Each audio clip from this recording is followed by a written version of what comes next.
Hey guys, what's up? This is Brian with Games Under Pressure. I'm going to be taking a look at Tower of Guns.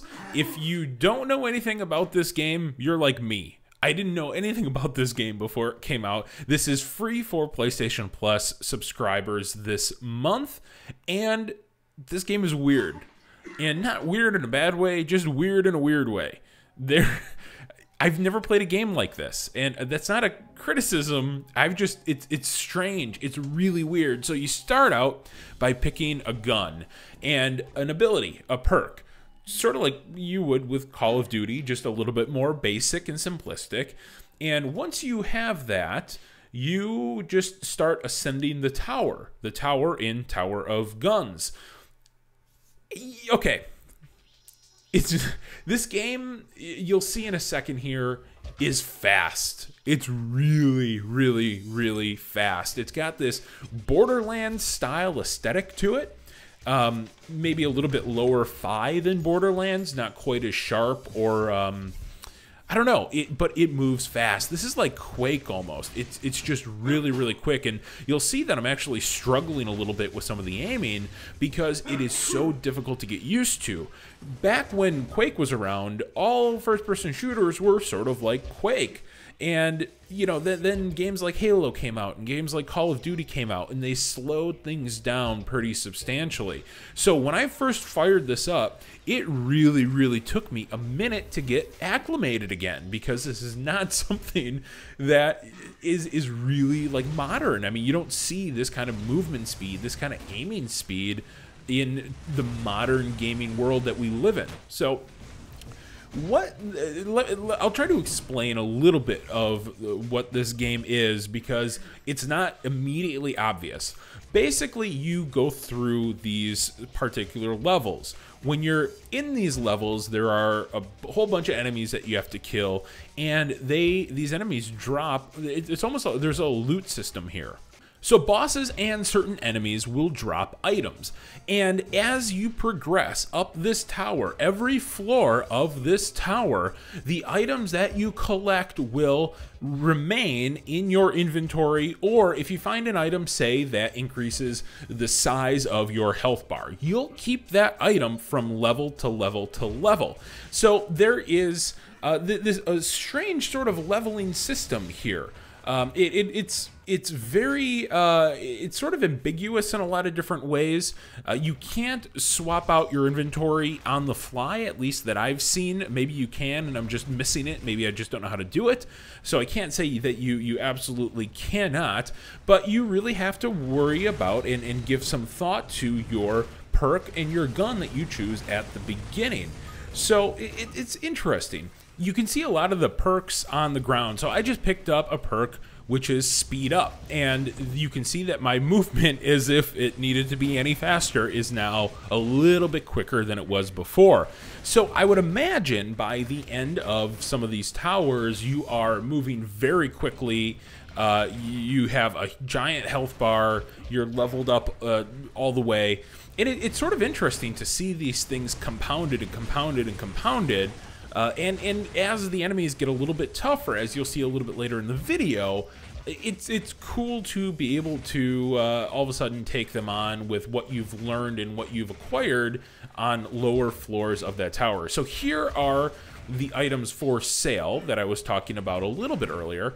The currency that you use to buy these items are the little red coins that you see some of the enemies drop, or there are some coins just sort of scattered around. These, for example, these goggles, they don't really do anything, I don't think. They're equipable there. You can deploy them with the square button right there. See, they don't do anything that I know of. It's an interesting sort of wrinkle to this, the fact that you can collect these coins and level up throughout. Graphically, the game is a little bit of a mixed bag. You can see that it's running fairly smoothly right now, but this game has a very dark secret, and it's that it slows to a crawl a little bit later on. It's a little bit disappointing because graphically, it's a very simple looking game. I mean, like, it gets the job done, but it's nothing to write home about. You can see that, like, there aren't even a lot of like phenomenal texture work here or any amount of depth on some of these pillars. It's just sort of a skin on there, so you would expect everything to run pretty well. The geometry is very, very, very simple. Even if you look at the detail on the gun, it's not super detailed. Here's the first boss, by the way. These are, as far as I can tell, randomized. So at the end of each level, you'll encounter a different boss. Sometimes you might encounter 2 bosses at the same time. For the most part, they're fairly easy. I don't know if I've died on any of them so far. And they're not super original or inventive. I mean, they just are sort of, sometimes they're larger versions of a boss that you may have encountered previously. Sometimes they are just sort of bullet sponges. So that one is a really good example. All you need to do is really strafe around it and make sure that you keep a pretty steady stream of fire on it. But, you know, boss notwithstanding, it's really disappointing to see a game like this hit the PlayStation 4 and just not run well, especially when you think about just how damn simple this game looks. It's super disappointing. And typically, you know, performance is what it is. You either fall on one side of the fence or the other. Some people need that game to be running at 1080p, 60 frames a second. Where I draw the line, personally speaking, is when the slowdown or the performance problems start impacting your second-to-second gameplay. And I'm going to show the slowdown area at the end of this video, so if you want to see that, you can just skip ahead to, that'll be the last section of this video. But it's really disappointing. And you can see them right here starting to throw a lot more enemies at you. This runs smoothly, but again, where's the great graphical fidelity that causes the slowdown? Like, where is the 10,000 objects on screen at once? They aren't really there. So disappointing, to say the least. It actually greatly killed me when I was in that section with the slowdown. It actually allowed me to get killed much easier than it would have normally. So disappointing in that regard.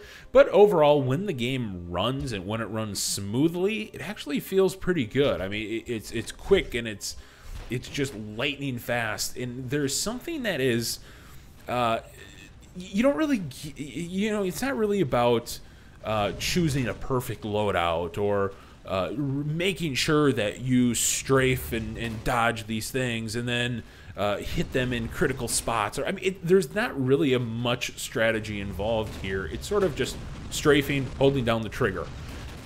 And there's something that's kind of cool about that in its simplicity and just its replayability.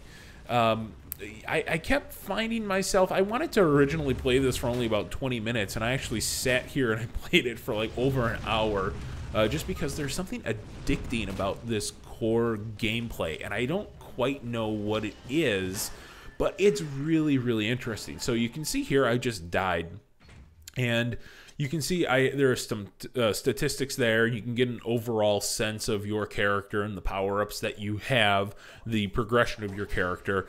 And then they start you from the beginning again, which is it can be sort of frustrating, especially if you're pretty far into the level. I wasn't, so it's not a huge loss here, but it can be frustrating. But there's something here at the core of this game that makes you just want to keep trying time after time after time after time. In my experience too, I've also noticed that I don't know if you can save it mid-tower or anything, but I know that if you die, you keep everything, and if you quit the game, you lose everything. So then you would start at Tower 1, or, you know, Floor 1 of Tower 1. I'm not sure how many towers there are in the game, or if there's just one giant tower, not sure. But it's a fairly interesting setup, and it's something that I don't know if I've seen in a first-person shooter. I don't know if I've seen it handled like this specific way. I also haven't encountered many enemies that are different than just, oh, we'll shoot some shit at you. These enemies are pretty good examples of that. A lot of them are just, they either swarm you. There's some enemies that swarm you, and you have to shoot them, and then they explode, and they can take out, yeah, these things right here. If you shoot them and they get into a little cluster, you can actually take out a few of them at once, as you can see them start to chain explode there. But for the most part, the enemies are very standard. There's not a whole heck of a lot of variety. I think I've encountered probably 5 or 6 different cannons so far. Just giant cannons that shoot either rotating bullets, or they'll shoot multiple bullets, or whatever the case is, or saws, things like that. So I'd like to see a little bit later in the game if the enemy variety ramps up a little bit, because right now it's slightly disappointing.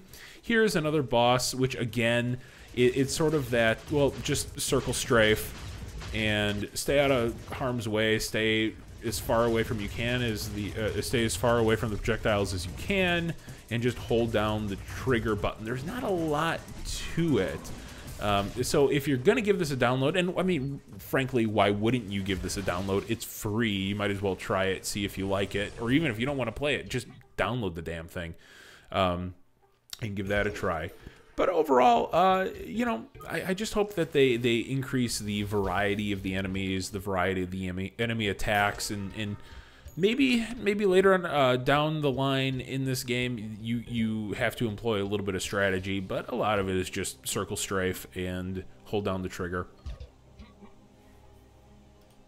I also haven't seen a huge variety in the environments. The next level is a little bit different than this, but it's still that sort of steampunk-inspired, mechanical factory sort of look, which is interesting, but it doesn't seem to deviate a whole heck of a lot from that. This next level will have a little bit of lava and some different environmental things floating around, but for the most part, it's similar. Again, you know, the variety seems to really be the problem that I'm encountering with this game, and just a lack of strategy involved. So again, sort of the same steampunk, and you see more cannons that fire very similar looking projectiles at you. Very bland textures. I mean, they get the job done, don't get me wrong, and they'd be fine just on their own in a lot of ways. But when you factor in the sort of the bland textures with some of the performance problems, which I'll show at the end of this video, it's super disappointing. And if one or the other was okay, I'd be fine with it. So if, you know, the performance problems were non-existent, I would totally be okay with the look of the game, with how the game runs, the feel of everything. But when you have a game that looks like this and then it doesn't run properly, it's just disappointing. And frankly, I don't know if it's just like laziness with a complete lack of optimization or whatever. And it's frustrating too, because this game is just a lot of damn fun. I mean, it really is. It's just a lot of fun. I kept playing it, even though I had only allotted a little bit of time to give this game a try. I played well over that allotment. So there's something here. It's just a little frustrating. You can see just another cannon permutation there, just a different take on that cannon. So I'm going to jump forward in time a little bit and show you the boss of that level that I was just on. And this is just, again, to prove my point. Like, look at the strategy here. It's the exact same strategy as I used on the first 2 bosses. There's a little bit of a difference here where the belly of this thing, the fire in its belly, if you shoot that, you get a few critical hits, but mostly it's circle, strafe, fire, fire, circle, strafe, fire, circle, strafe, fire. It's the same thing over and over and over and over. So, you know, there's something here again, but if you can get over just the same old thing over and over and over, I think you'll have a really good time with it. What I'm going to do right now is jump forward again and show you the performance problems that I was talking about, and how that impacts the game. So here is the area that I ran into the biggest performance hiccups in, and it is directly correlated to how many projectiles are on the screen. Right here, you can see it start dropping frames like crazy as soon as these projectiles. I mean, look at how choppy that gets. It gets to the point where it is, yeah, this is only recording at 30 frames a second, and in reality, I think this game runs at a higher frame rate than just 30, but look at the frame drops. I mean, the game stutters and stutters and stutters like crazy to the point where it's actually tough to maintain a beat on what's going on here.